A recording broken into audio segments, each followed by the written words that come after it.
Travel will be up significantly from this time last year. I even looked at the TSA checkpoint travel numbers this morning. From just this past weekend, it was doubled from a year ago. If you're traveling with your children this holiday season, how do you make sure and keep them safe? We've asked pediatrician Dr. Cyrus to join us this morning with some answers for parents. Dr. Cyrus, always good to see you. Thanks for being here. Thank you for having me. You know, there's just so many things to be thinking about during the holidays as we get ready to travel, but I know you kind of put together a little checklist, some suggestions as to what parents need to keep in mind.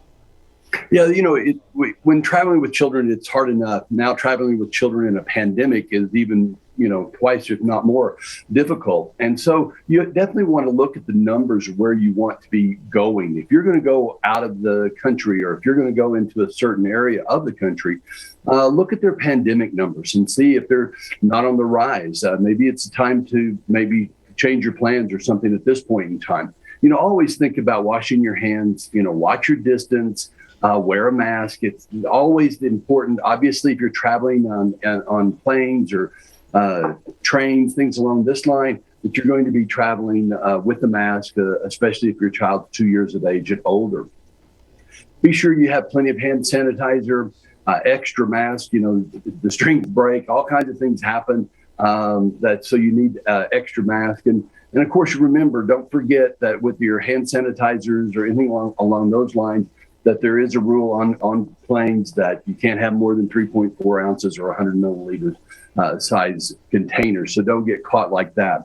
And also always remember, just always thinking about what the age of your child is, and bring appropriate toys, comfort items, snacks, things along those lines. And those things right there will help make your trip a lot easier. If you can, think about going by car if it's possible, even safer. Dr. Cyrus, I know we've heard a lot about the pediatric vaccine now for COVID.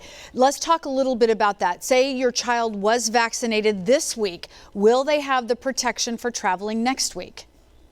It's known that the protection is typically about 2 weeks away. So we're in that window that you're very, very close. And we don't know the exact time that protection is incurred, but getting the vaccine sooner than later is obviously the way to go, as well as thinking about the flu vaccine. We've learned a lot from the flu vaccine in knowing when the efficacy actually occurs. And usually that's around 2 weeks.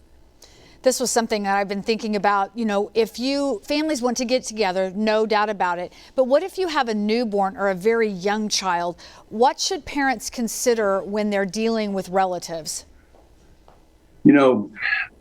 The idea about spreading it to a newborn is always a very, very critical question. If you're concerned about it, wear a mask. Always wash your hands before you hold the newborn. Always make sure that you cover your coughs and things along those lines, just like we've always done with the flu. But if you're worried that a family member may be ill, then it's best not to be around that family member.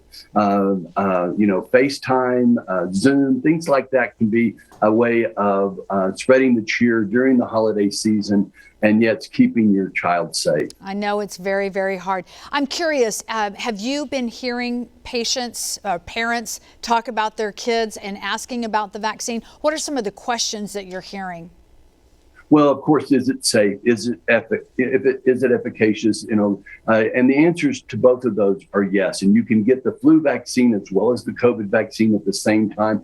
Kids, what I'm hearing from parents, and this is what we've seen in the research, is actually kids have less side effects from the vaccine itself. I was just talking to a parent yesterday, and they said they had a little bit of a sore arm, but the volume that the children are getting is, especially between 5 and 11, is reduced. And so it's really not making a lot of side effects for the children, which is really good. And their immune system is so robust. It just really, really works very well for the children. And so protecting our kids is extremely important. Dr. Cyrus, as always, I know as folks are getting ready to enjoy the holidays, you want to keep these ideas top of mind to keep everyone safe. Have a great Thanksgiving, and we'll catch you in December.